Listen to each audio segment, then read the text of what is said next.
Meeting of the Cabinet. I'm just checking around the room. I think all of the Cabinet is here tonight. Yeah, all the Cabinet here tonight, and a limited number of officers are present here at George Meehan House in Wood Green, and this is in accordance with the COVID safety rules. In addition to the Cabinet members present, we also have the Monitoring Officer, the Director of Finance, who I believe is on screen and joining us virtually online, and we have the Chief Executive of the Council. I have a note of attendees and speakers, but if virtual attendees wish to speak, they should indicate with the hand icon, and this will be picked up in the meeting. And this meeting is being streamed live and also recorded by the Council for subsequent broadcast via the Council's internet site. So I will ask Cabinet members to introduce themselves and state their portfolio area. I don't believe I started with myself, but I am Councillor Perai Ahmet and I'm the leader of the Council. If I can hand over to Councillor Brabazon. Zena Brabazon, Cabinet Member for Early Years, Children and Families.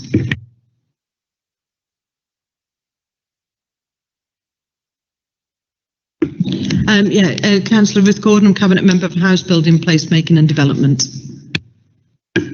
Councillor Chandwani, Cabinet Member for Customers, Welfare and Public Realm. Julie Davis, Cabinet Member for Employment, Skills and Corporate Services. Micah Carter, Environment, Transport and the Climate Emergency and Deputy Leader. Lucia Desneves, Health, Social Care and Wellbeing. Isidoros Tiakidis, Finance and Transformation. Councillor John Bevan, Northumberland Park, Cabinet Member for Planning, Licensing and Housing. Thank you. I don't believe we've got any apologies tonight. No apologies tonight. And any items of urgent business? No items of urgent business. Do any Cabinet members have a declaration of interest to make tonight? No declarations of interest. Okay, so item 5, which is the notice of intention to conduct business in private, any representations received and response to any such representation. So items 18 to 22 will be conducted in private. And Felicity, I believe you've got something to read out. Yeah, there were no representations received when we published the agenda.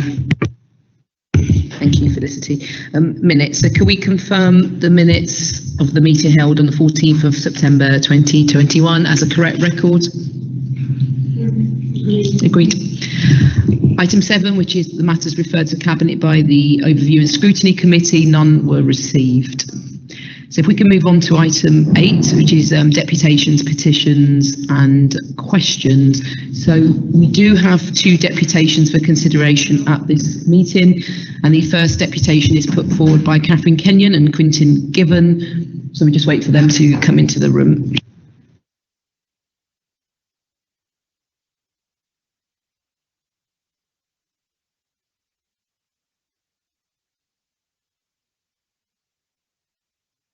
Welcome both. Welcome Catherine, welcome Quintin. So you've got 3 minutes in total to address the Cabinet, and then there'll be an opportunity for Cabinet members to ask you questions, and the relevant Cabinet member will respond to the deputation. So over to you when you're ready. Thank you. Cat Kenyon and I, Quintin Given, tonight represent an alliance including Friends of the Earth, Haringey Living Streets, Haringey Cycling Campaign, Haringey Clean Air Group and Haringey Extinction Rebellion, with a combined membership of over 1,000 people across the borough. COP26 is nearly upon us. As Barack Obama said, we are the first generation to feel the impact of climate change and the last generation that can do something about it. Sadiq Khan has recently called for more climate action across the capital. Nearly half of London's hospitals and 1 in 5 of our schools are at risk of flooding. We have seen major flooding in Haringey this summer. We must all take bolder action, the Council included, to avoid worse catastrophes and the breakdown of societies. A key area where the Council could do more is on road transport, which emits a quarter of Haringey's CO2, thus enabling more people to avoid car use, and so also improve air quality and encouraging more active, healthy lives. A fortnight ago, over 150 residents joined our Big Walk and Cycle, calling on you to speed up the delivery of your active travel programmes. Our surrounding boroughs of Hackney, Islington, Camden, Enfield and Waltham Forest are leading the way in delivering healthy streets. Unfortunately, in this year's London Healthy Street Scorecard, Haringey ranked at the bottom, near the bottom of the table in terms of inner city boroughs on the delivery of healthy streets. We had dropped 2 places since last year. The group described Haringey as having promised a great deal over the last few years, but with little sign of delivery. Protected cycle lanes, which are really critical to enable all ages to cycle, were described as few and far between. Only 17% of roads in Haringey are covered by low traffic neighbourhoods. That's in comparison to Hackney, which has 55%. We need Haringey to speed up its delivery of safe and accessible walking and cycling routes, and to ensure that it commits on delivering to reduce road deaths and casualties on our streets. Reallocating some of our parking spaces in the borough will help to reduce car use, but will also free up much needed space for active travel and for bus lanes. Fewer cars on our roads will also help our bus services to run faster. We're conscious that many of our residents are ready for change, but there are also those who need to be taken on this journey. We need the council to clearly articulate the problem which needs to be solved. Carbon emissions, poor air quality, an inactivity crisis, road danger, and a road network that's already at capacity. We need you to outline the proven steps that will help to address these challenges. This cannot be led by Councillor Hecata alone. Councillors all have a part to play in standing up to explain the problem and to engage with residents on these solutions. Active travel and reducing car journeys is directly linked to positive solutions and results for so many of your portfolios, from health, youth, public realm, development and business. Over the coming months, you will have the chance to vote on a number of schemes that will give Haringey a chance to finally put itself at the forefront of healthy streets. Not just creating a healthier population, but ensuring that Haringey is playing its part in creating a safer planet. And these schemes will need your support, not just to pass the policy, but to use your voice to explain why action is so urgently needed. Thank you for your time.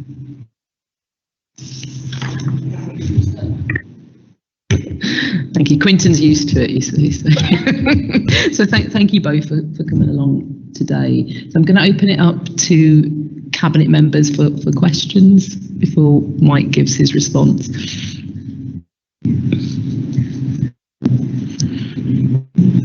That's boring because everyone agrees. Yeah. And I think just before I hand over to Mike to respond, I think you're quite right. It's not the responsibility of one cabinet member. It's all of our responsibility, and it is one that we do take seriously. Mike is obviously at the forefront, and he's now going to respond and say a bit more about that. But I just wanted to give assurances that it's something that we're all really keen to get on top of. So, Mike, over to you. Thank you, Quintin. Thank you, Kat, for that very apt and current and important deputation. Just to echo the leader's point that you just made, it is a collective decision. I feel confident that I have the support, that we work together. So I shouldn't say even I have the support, that we are working together for these solutions as one cabinet. In fact, we were having discussion today about environmental issues and about pushing forward as boldly and as quickly as we can. So, you know, I think we're all as one on that. And as it was marked out in our climate action plan, we have to do this together.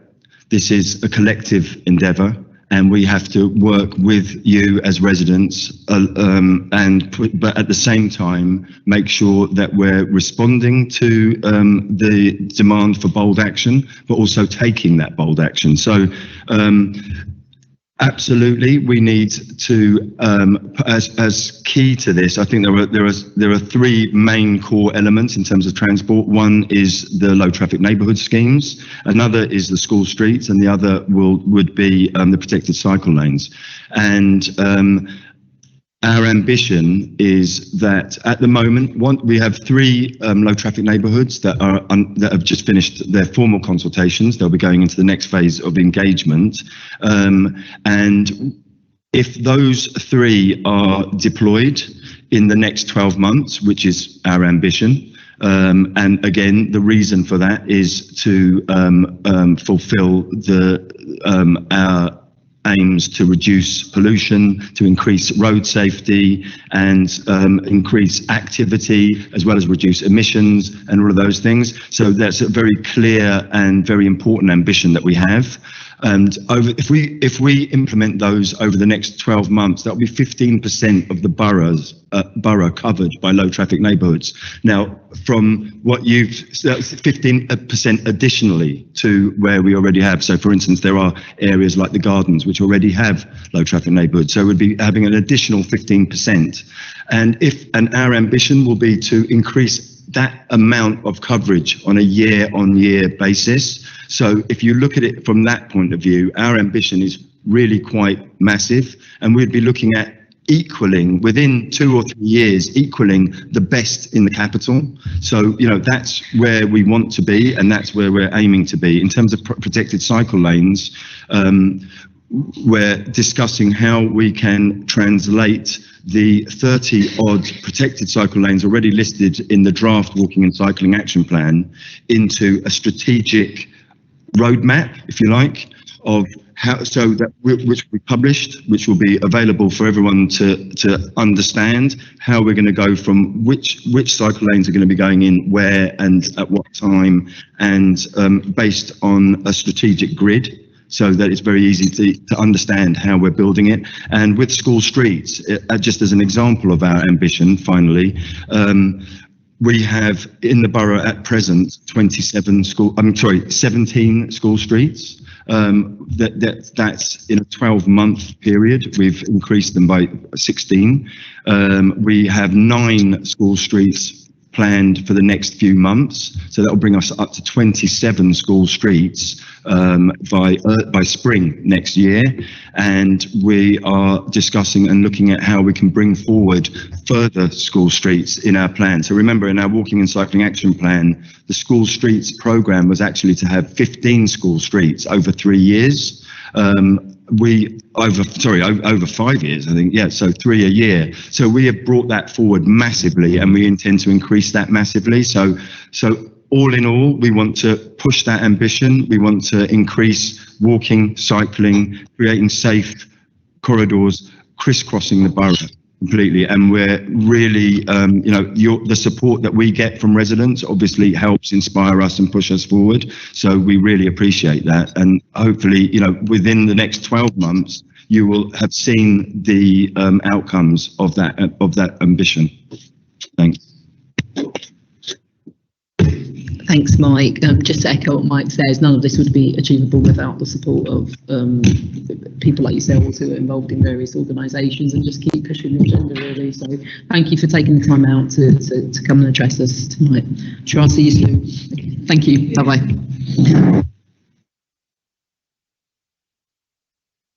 Okay, so we do have another deputation, so we're just going to wait for Felicity to bring Mr. Grant into the...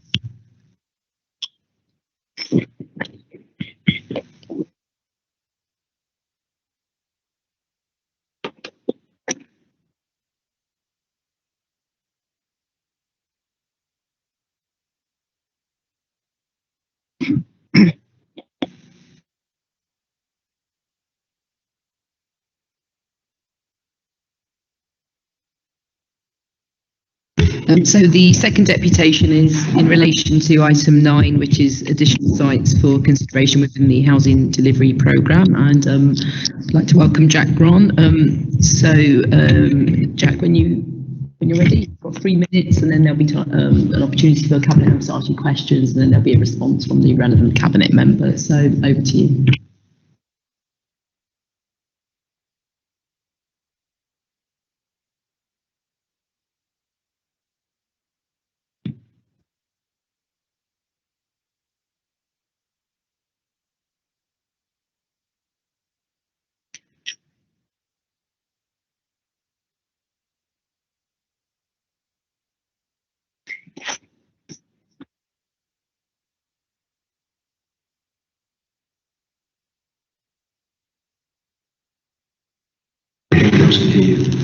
Oh, sorry.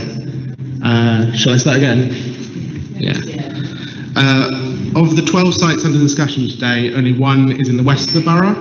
Of the remaining 11, they're in the east. Five are public green spaces, one is private green spaces, and 3 could easily be turned into green spaces. When it comes to housing development, the only time the west of the borough is in the majority is sites which have been deemed unsuitable or removed from the programme. It's particularly notable when part of the reasoning for removing Chettle Court site is the green space is well kept, which begs the question, why are council-owned green spaces in the west of the borough so much better maintained than the east? Why is the loss of green space a material concern in an area with one of the highest percentage of green spaces and tree coverage in the borough, but not a priority in areas with the lowest? Haringey Council has pledged to address the east-west inequality, which falls on the shoulders of its BME and disabled residents above the average rate, but it cannot hope to do that if it accepts the results of decades of inequality as a baseline to work off of. It is noticeable that under the equality section of the report, the correlation between BAME population, disabled residents and lack of green spaces in the east of the borough isn't acknowledged. It is not reasonable to assume that there will be a net benefit to residents with protected characteristics to remove green spaces in areas the council has acknowledged are deficient and areas that they are in a higher percentage of the population. Particularly for disabled people, small pocket parks within a close distance to their home are a vital link. The council's drafted Parks and Green Space policy pledges to increase the overall area of green spaces in Haringey, new developments and through the delivery of Pocket Park. A task that will become impossible if green sites are the focus of housing development or concentrate those green spaces into large-scale redevelopment projects while taking green spaces again and again from existing local council estates and areas with deficiency of access to green space. New council housing is a vital and necessary clause, but it's not the only priority of the council, and with 725 units of housing already with planning approval, of which the overall majority are also in the east of the borough, 56% in Tottenham Hale alone, the council needs to consider what takes precedence in these circumstances, particularly on sites which could only deliver a handful of new homes. In a lot of the cases, the interest of these new council tenants would be the same. The council's local plan stressed the need to prioritise existing green spaces in the east of the borough. For exactly this reason, there is going to be a lot more residents in the east, and they will need those green spaces to share. Green spaces in the east of the borough should be treated with the same respect as green spaces in the west. Otherwise, Haringey Council will just further embed the inequality that exists today. And I will note the previous deputation and say, I think that Mike's done some great work, but it isn't just his responsibility to ensure these green spaces are protected. It's the responsibility of the entire cabinet. Thank you. Thank you very much. Do cabinet members have any questions? No? Okay, Ruth, I'm going to ask you to respond. Thanks. And thanks very much, Jax. Good to see you. I'm pleased to sort of take up the opportunity of actually, first of all, making an announcement which is related to what you're saying, because we have just received, and I've just signed a wonderful thing today to receive almost £4 million, £3.8 million from the government for the use of brownfield sites. And that is the highest award in London and the second highest award in the country. So I think that, we've got some recognition there that we are making use of brownfield sites. And actually that is also reflected in the programme that is before the Cabinet tonight. So most of the sites listed in there are making use of either disused car parks, areas where there's been antisocial behaviour, concrete, hard standing, and so on. And so that, we are doing our best to, change and transform areas that are blighted in our borough, and we're making good use of them.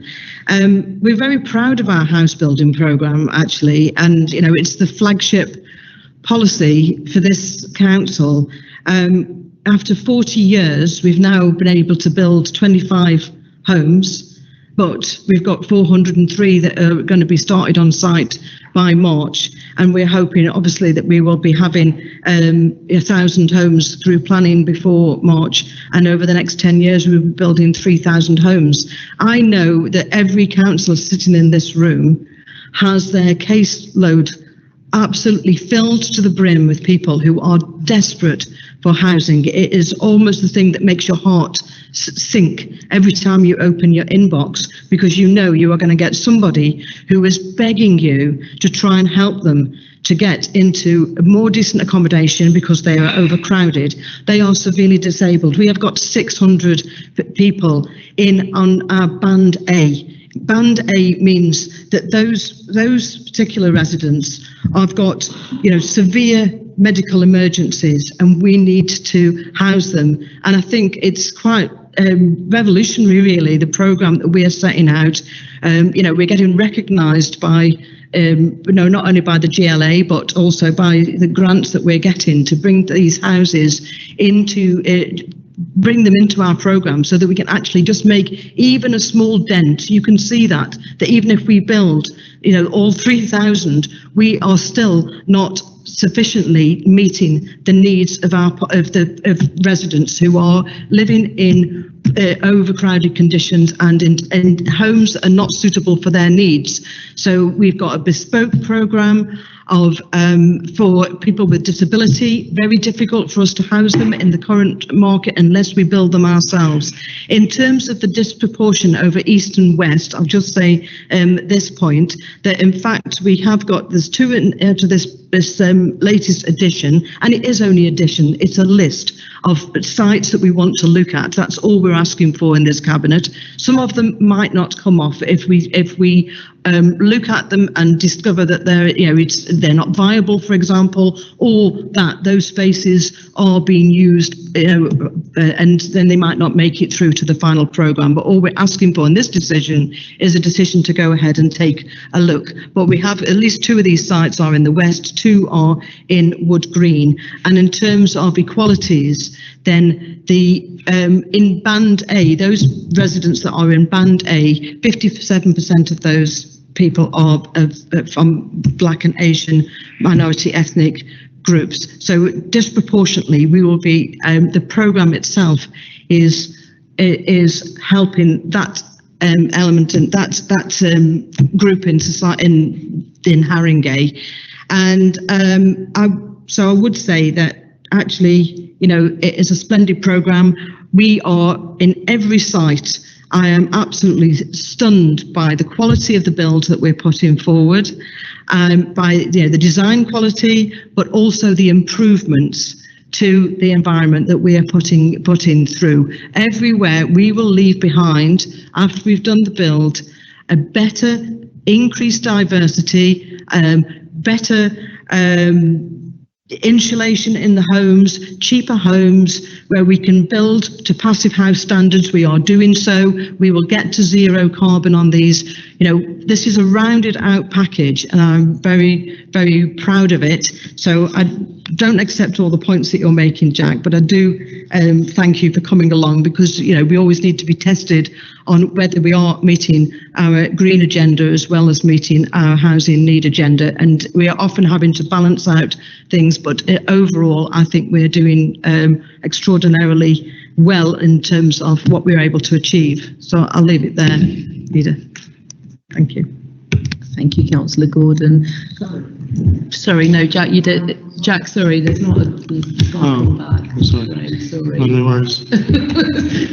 You're welcome to stay for the item, because we're now going to move to the item. But apologies, it's not a dialogue. So, okay, but as I said, you can wait while we go through the item.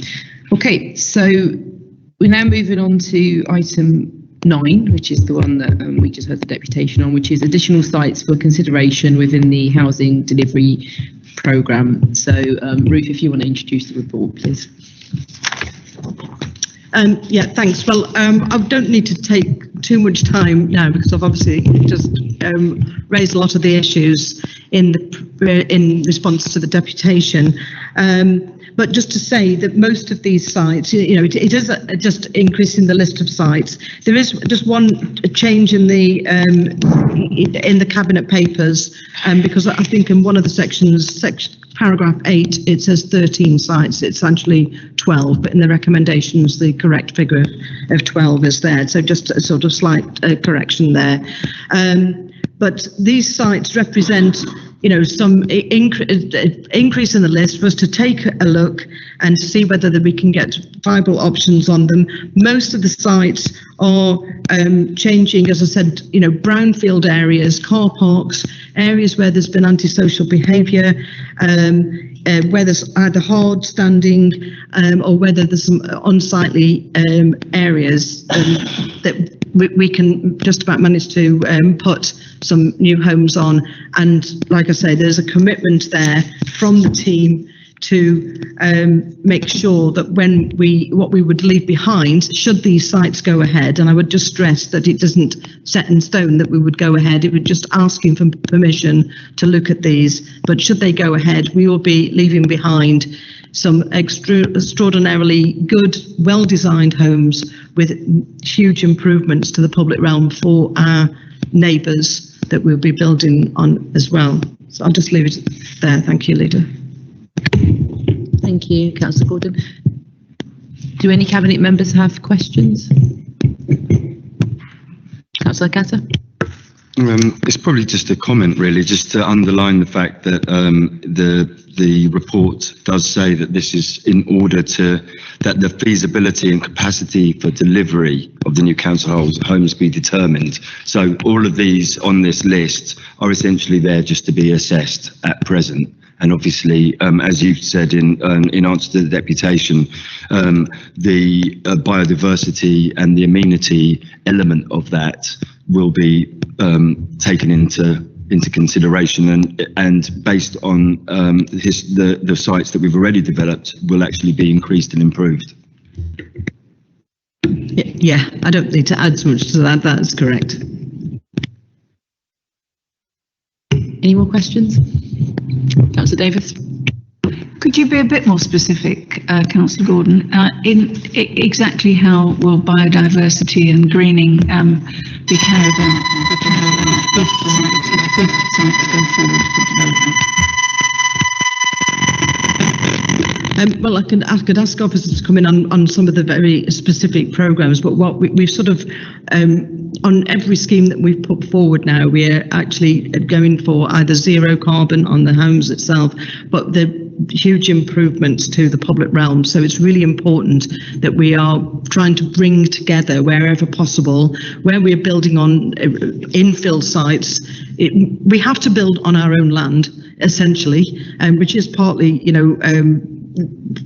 we'll be building where we've already got our own land for viability issues. But where we're doing that, we understand that what we want to do is to leave behind a really improved area. So that would be increasing play facilities on there. So if there are any amenities being lost on the estate, which there might be, the garage is taken away or something like that in order to us to do the build, but that we will increase the amount of green space. We will add in things like bat boxes and bird boxes, and we will be having green roofs, for example, and so on. But I don't know whether the Assistant Director could give some more specific examples. Yeah, absolutely. So obviously we're building on a number of car parking sites and concrete areas, and where we're doing that, we're creating fresh green space, new biodiversity havens, and we're planting new trees. A few examples, so Cranwood, which is currently an empty building complex, we're proposing to plant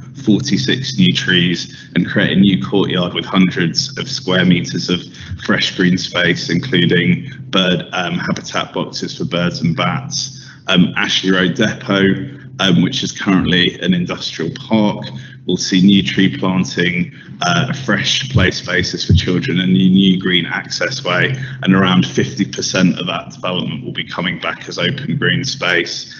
At Jansen's Road and Cornwall Road, we're about to begin construction.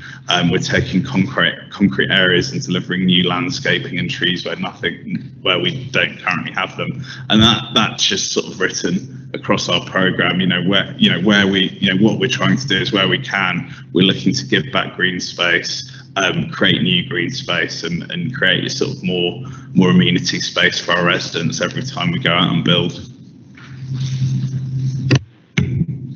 Thank you, Robbie. Anyone else? Councillor Brabazon? Yeah, it's just a question really about designing out crime and secure by design. So I'm just looking at these maps and I'm looking at certain areas like Kings Road N17, Ede Road. Ede Road's a bit of a backland site. And I'm just curious, when you're in your preliminary thinking about this, whether you're also considering all the issues about ASB and sites with areas which may be at the moment people feel dangerous, so how that is being integrated into the thinking. Yeah, with all the sites, they go through the secured by design process. So we absolutely make sure that is. We don't want to design in additional problems for the future. Quite to the contrary, and we understand that a lot of these areas, people have been quite welcoming of the site because there would be areas where we've actually there's drug taking or there's other antisocial behaviour going on and where we've got more eyes on the street. But yeah, we're absolutely working with the police and the secure by design. Again, I don't know if Robbie wants to add anything to that. Just a couple of the sites have been, specifically referred to us as sort of areas of antisocial behaviour, and we have. That's part of the reason why they've come through the Gateway Zero process. Thank you. Anyone else? Yeah. Yeah, just actually on that last point, it just reminded me of the of especially the Ede Road one, where I've been on walkabouts with ward councillors and residents, and that's really quite a bad one. And one of the points that were made by residents was the possibility of creating, for instance, sort of active travel or public realm improvements around there. So, for instance, actually putting filters, for instance, or ways in which you can actually stop the through traffic, but actually increase the public realm in those areas. And then connected to that, obviously, is the wider question of active travel and sustainable travel, and promoting that by having potentially car-free where possible. I'm just wondering if that's still that's a priority, and obviously also having increased bike storage to help induce that demand.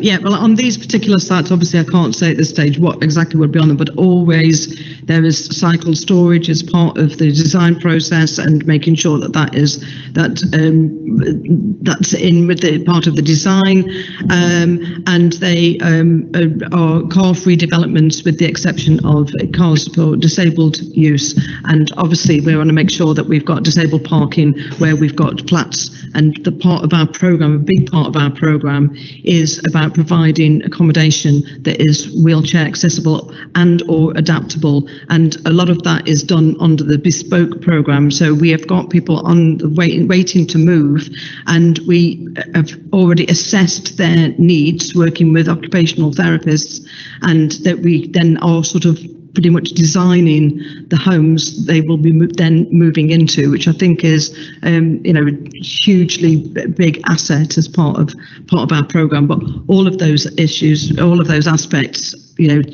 sustainable transport and so on, are always part of the design process. Yeah, absolutely. Thank you. Anyone else? Okay. All right. So if we can move to the resolution, which is apologies, Councillor Aguilar. Hello. Good evening. Thank you. Rita. So you say you deliver 3,000 new council homes by 2031. Does deliver mean built and let, or does deliver mean started on site? I've got three questions. Would you? Sorry, I'm getting feedback. Would it be better if I read those questions together, or did you want to answer them individually?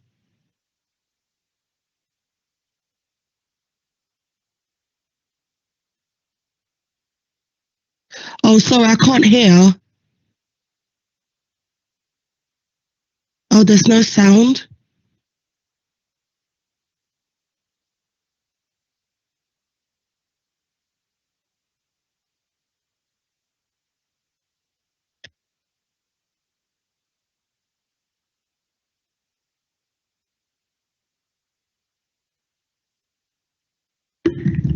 can you hear me now?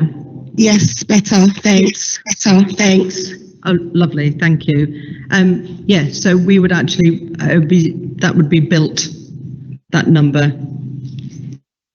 So does deliver mean built and let or started on site? Started on site. Built and let. Built and let. Okay. My second question is there any particular reason that these sites are now only being added to the housing delivery program? I'm sorry, could you just repeat that? Is there any reason? Why these sites are only now being added to the program? Oh, yeah, sorry, I didn't quite hear you.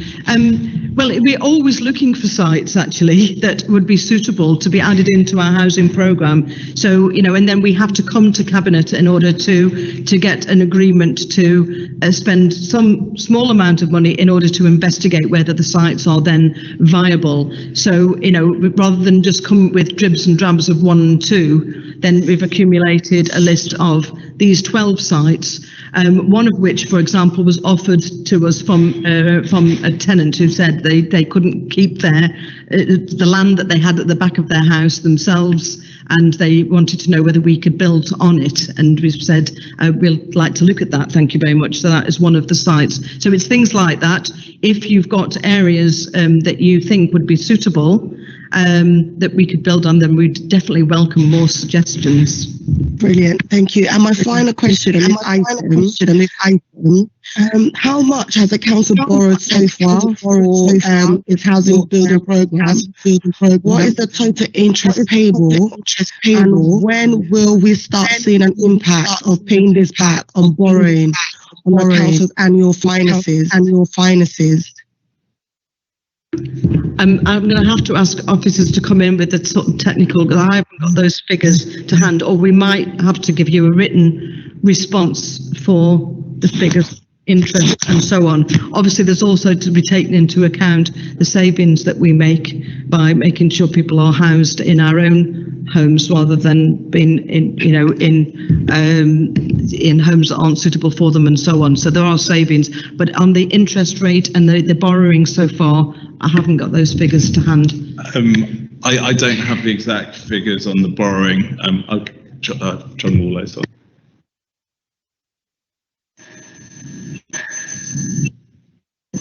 John, can you hear? Can you come in on that question? Yes. Yes. And so on board to give councillor following this meeting.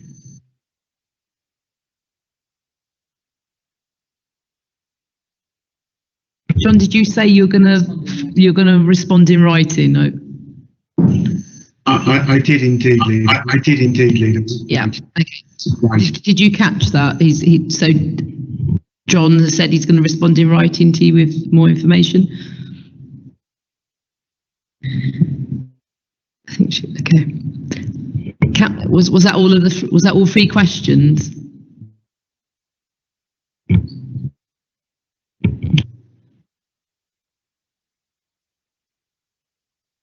Right, Councillor Okahill, can you hear me?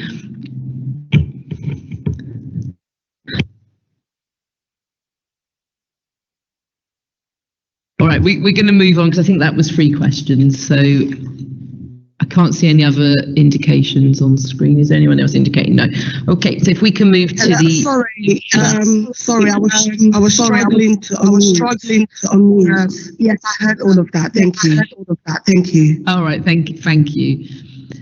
So moving on to the resolution, which is to approve the recommendations as set out at page 15 to 16, paragraph 3.1 to 3.4. Are we all in agreement?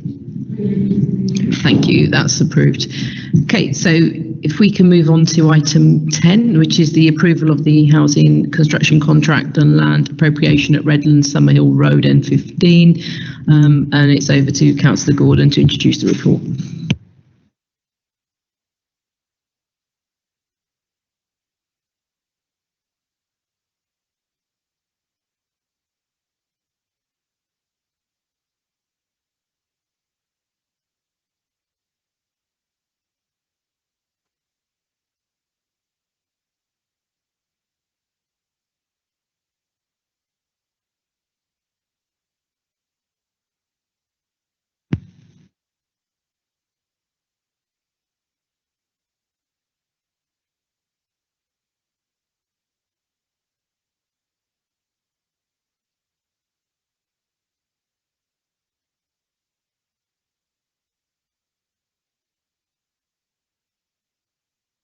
Sorry, just to say there's no sound.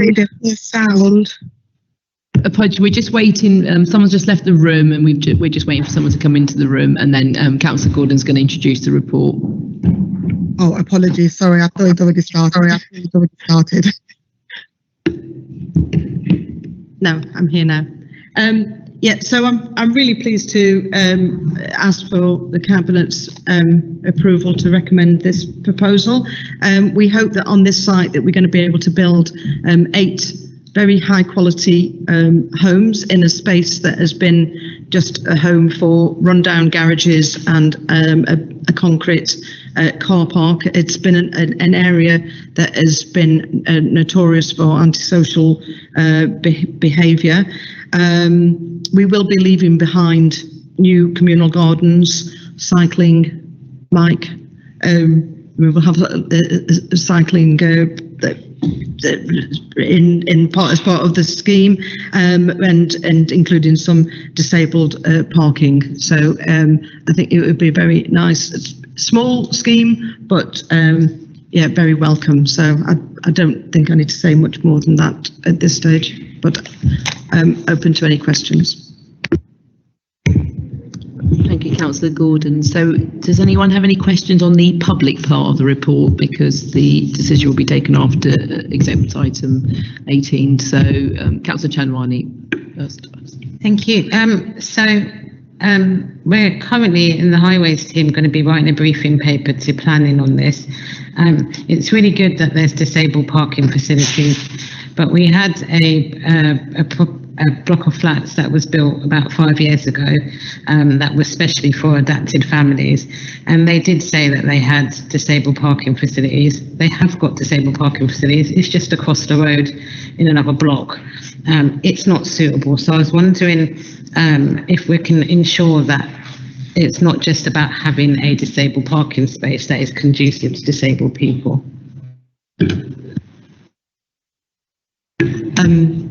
Yeah, well, I'm pretty certain that we can do better than that, because that doesn't sound as if it was appropriate. But we are very concerned that obviously when we build places, and we've got, especially where we've got flats that have got disabled facilities, that people need a disabled car park that is not miles away from where their front door is. That would be ridiculous. So yeah, absolutely. Thanks for reminding us, but yeah, we're definitely onto that. Thank you.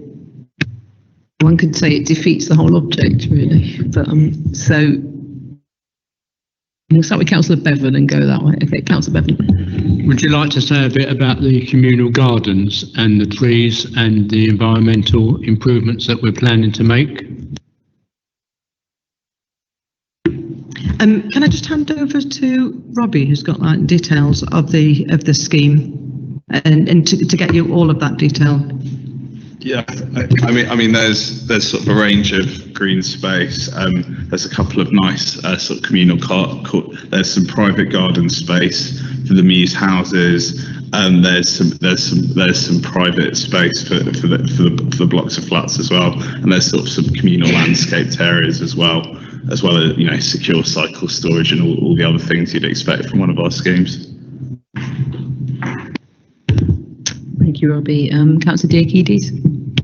Just a small comment, because it's in my ward as well, and over the years, this particular space has been a constant problem of antisocial behavior and crime.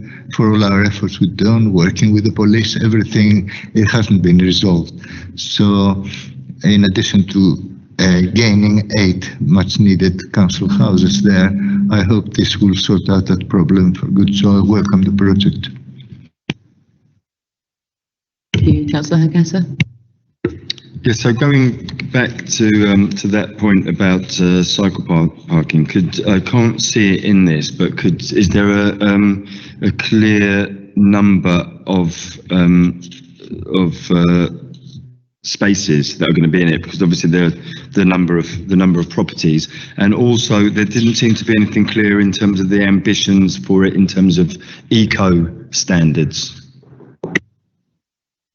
Again, can I just ask Assistant Director to come in with the details. I mean, all of our projects go well above London plan standards, and I don't know quite how close we've got to net zero on this scheme, but certainly it will be very ambitious when you look at most of what's being delivered in London. In terms of the number of secure cycle storage places, if I could come back to you in writing, Councillor Hurtado, that'd be much appreciated. Thank you. Anyone else in the room? No. Councillor Ogiho, you wanted to come in?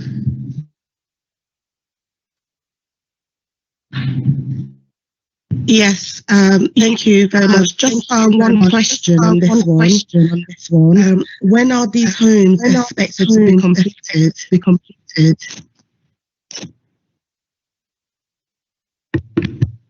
I'll hand over to the officer again. Sorry, I don't know the date. So I would imagine sometime in 2024. Sort of late 2023 to 2024. Okay, thank you. Thank you. Thank you. So the decision for this will be taken after the consideration of exempt item 18. So if we can move on to item 11, which is the Civic Centre refurbishment and extension works, and Councillor D. Keys to introduce the report. Thank you, Chair. We own, obviously, the Civic Centre. It's a listed building, and forever, and we've got a legal obligation, obviously, to maintain it. And as a public body, local authority, we also have a moral obligation to lead by example. Because of its age, over the years, it started becoming the maintenance cost of it and repairs becoming increasingly more expensive. And because of years of cuts and other reasons in austerity, the building reached the stage now where it isn't suitable for modern use, and therefore without requiring a substantial amount of investment in it to bring it back into use. And what's more, the longer we leave it, the more the cost will be to the council taxpayer in the long run. There's been a lot of discussion about it, and it has been it demonstrated quite clearly that doing the absolute minimum probably isn't the best value for money, because with a bit more of investment, we can reconfigure the spaces and make sure that we maximize the use, and at the same time that the works will last much longer rather than being back into square one in a few years' time.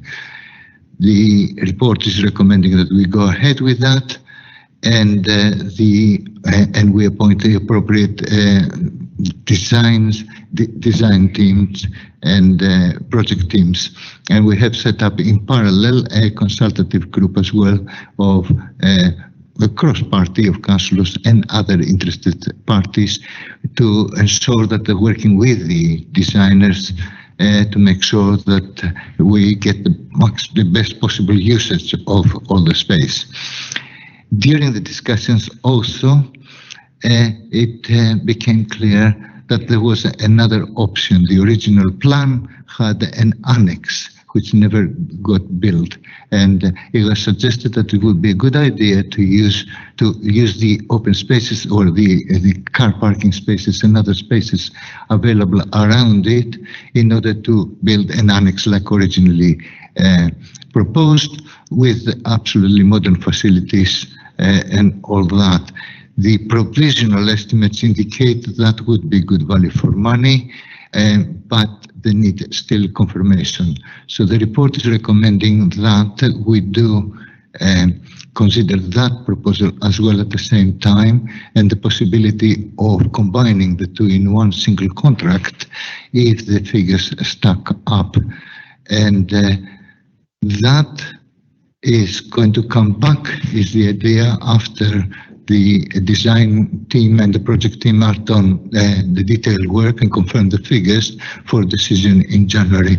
So overall, I think we've done the maximum possible investigation at the moment, and working progressing cautiously to ensure that we move as fast as possible in order not to prevent any further deterioration, and at the same time the most sort of appropriate and cost-effective way of proceeding. So I recommend that we go ahead as proposed in the report. Excellent, thank you, Councillor Diakides. Do we have any questions? Councillor Hakata. So this is essentially to approve feasibility work on the car park. So what would for the annex side? So I'm imagining building, the fact that it will be the plan is to build on the car park is sort of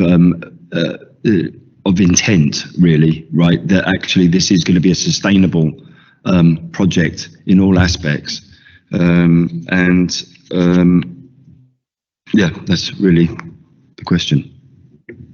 Can I suggest that basically it isn't just about the annex, this is about proceeding on the refurbishment of the civic center itself to the next stage, yeah, and also exploring in the same time the annex for proposal. The buildings, the whole idea is that there will be state of the art in terms of minimum maintenance, minimum sort of maximum, if you like, energy conservation and minimum energy costings as well, and suitable for modern use. That in itself will have obviously knock-on implications on our overall accommodation strategy, although this report makes it absolutely clear that no implied decisions are made about any others. But the idea is that it will give us, if we go ahead with a whole lot when it comes back, then it would give us some flexibility, which will probably lead to further savings on the for the council taxpayer in the long run. Did you want to come in, Jonathan, to say anything about sustainability? Thank you. So I think in the report we outlined that we're going for BREEAM outstanding on the building, which is obviously the highest level that we can look to achieve, and that flows through everything from our usage of the building through to transport plans, how people get to the building. It actually also flows through, which largely this report's about, the procurement of our consultants as well. So, you know, as people may be aware, you gain your points as you go through from all your credentials, and that is very important for us in who we work with and who we appoint, as much as the end product and how we produce. So in terms of meeting that kind of zero carbon building and the highest performing we can, which is a challenge between an old building and a new building, but we're confident that we can achieve that level. Councillor Hakata will be keeping a keen eye, as we all will, of course, because it's not just his responsibility. Okay. Any more questions? No. Councillor Ogiho? Thank you. I've got 3 questions for this item, if that's okay. Why has there not been a comprehensive plan for what to do with all of the office buildings in the borough, rather than this sort of piecemeal approach that we seem to be taking, where we're moving forward with the civic centre expansion without a plan really for what to do with Station Road buildings, especially as the report indicates the council is unsure what percentage of staff will be office based in the future. Can I just say, of course, there have been in the past various plans, and there may be more, but can I make it absolutely clear? This report is not making any decisions about that, because after the pandemic especially, and with the changes in working practices and the changes in the demand for various services and the changes in the property markets and so on, for all these reasons, we need really to review our overall strategically, our overall accommodation strategy, and that will come separately. But this is a separate decision here. It is an urgent situation. We need to clear this issue. In other words, the civic center, the refurbishment, to prevent further deterioration, bring it as quickly back into use. So I wouldn't want to confuse the two issues at this stage. Okay, thank you. My other question is, what is the updated financial estimate for the upgrade and expansion of the civic centre? Sorry, I didn't hear it. Can you repeat the question? I said, what is the updated financial estimate for the upgrade and expansion?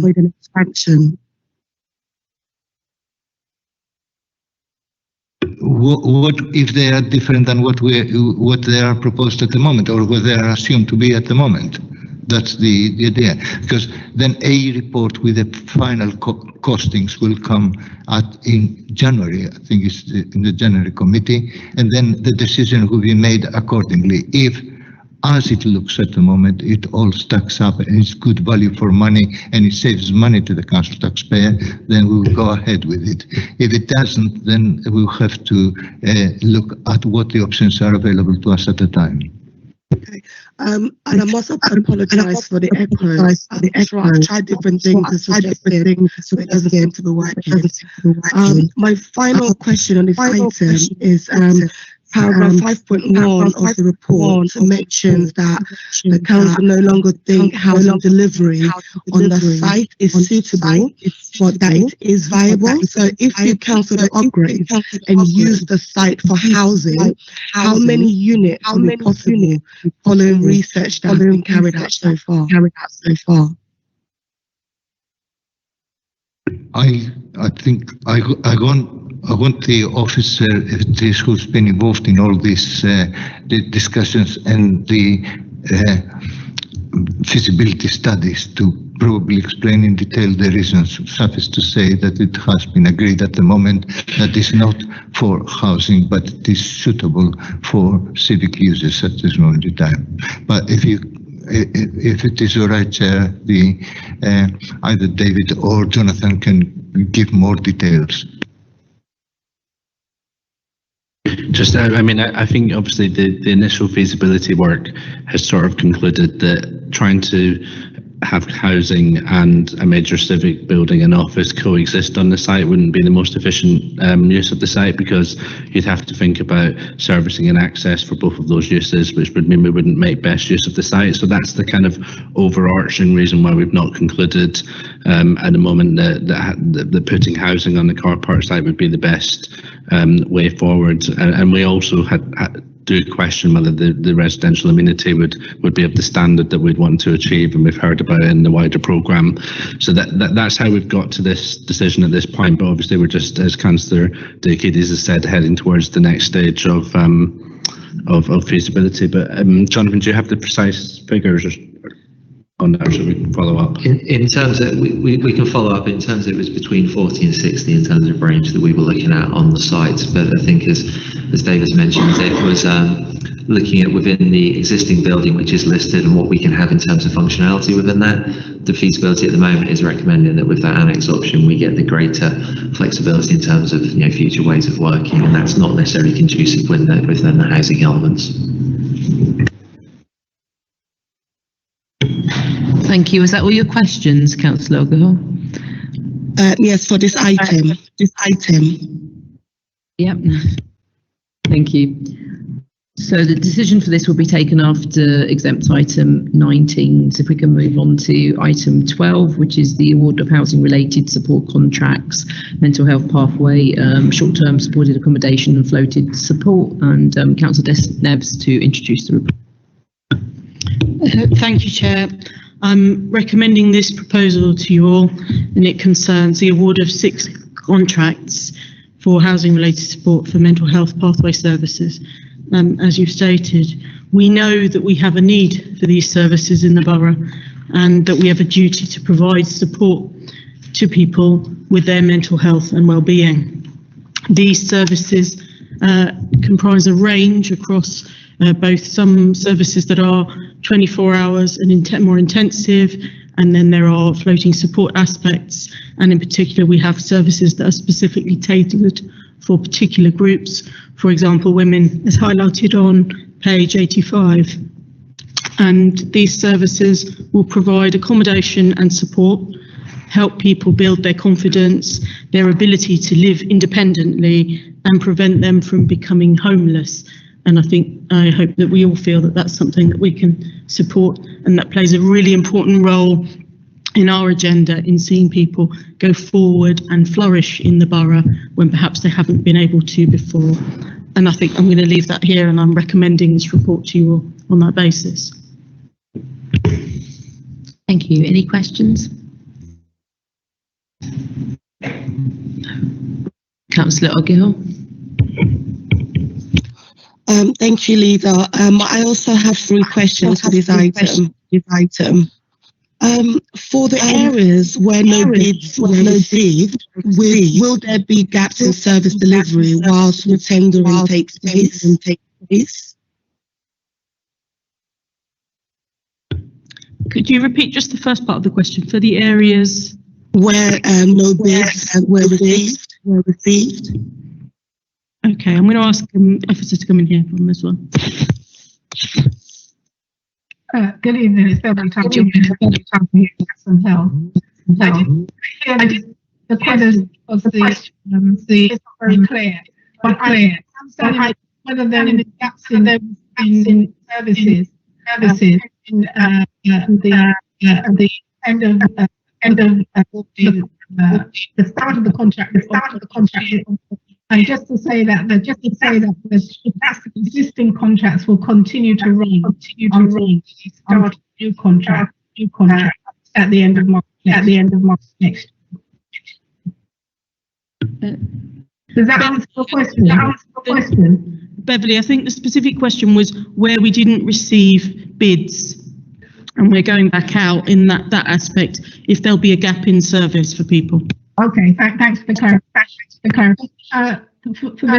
There were 2 areas where there were gaps. So one is the new project, which is piloting only. So that's not in existence at present. In terms of the other areas of service, that will continue to run. So there won't be Okay, did you catch that? I think she's got the same issues I'm having in terms of echoing. And I can make sure we follow up with a written response, but the answer is no, one of the services is new, and therefore there won't be a gap until we're obviously looking to have the right provider there in place. And the second one, there won't be a gap. We will continue as we were until we recontract. I think you had 2 more questions. Okay. Yes, I did. Thank you. In what way were service users involved in reshaping the delivery model? Thanks for that question. I think you'll know that in adults and health, we have been working very hard to make sure that we have peer-informed and peer-designed services. Beverly, do you want to come in with some more of the detail?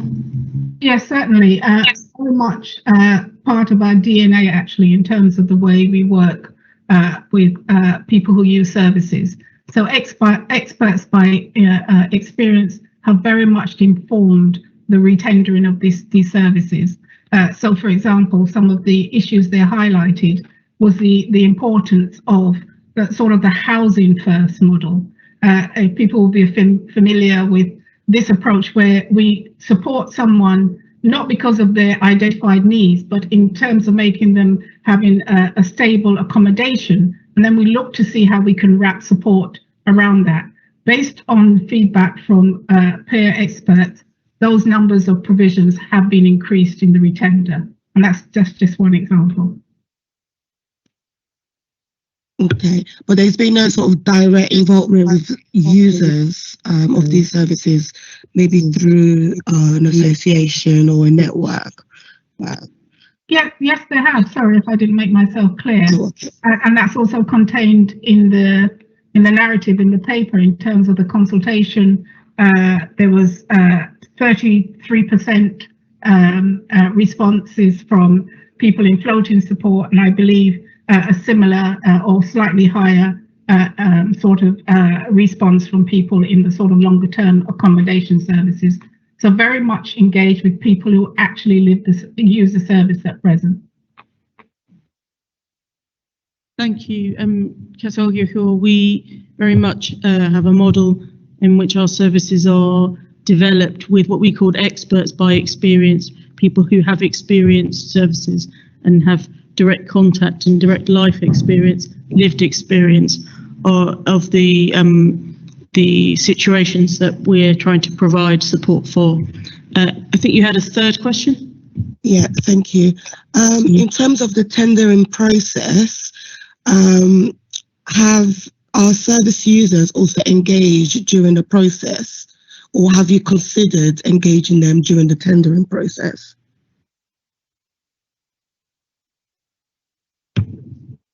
I think the answer is yes, but Beverly can fill us in on some of the details. Yeah, no, absolutely. So they inform the development of the tenders. So the specification on which we then therefore went out to tender. Yeah. Thank you.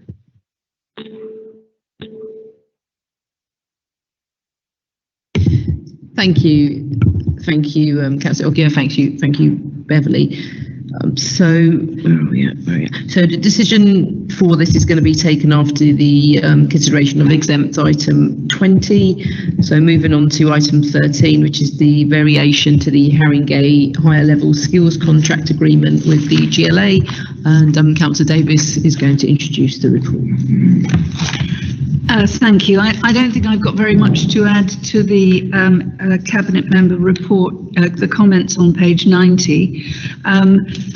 I draw people's attention to the two tables on page 91 and page 93. This is a successful project. It's funded by the Council and the GLA jointly. It's exceeded its targets in getting people into level 3 qualifications and out into jobs. And it has recently attracted more GLA funding, partly because the European Social Fund is winding down. This is a proposal for a small amount of matched funding to match what the GLA want to put in for keeping the programme running. Thank you, Councillor Davies. Does anyone have any questions? No, pretty self-explanatory. Councillor Ogiehor? I think you'd be pleased to know this is my final question of the night. So given the number of people accessing the service was far higher than the profile for those who were unemployed, but fairly close to the profile for those who were employed, did you consider altering the balance between the two?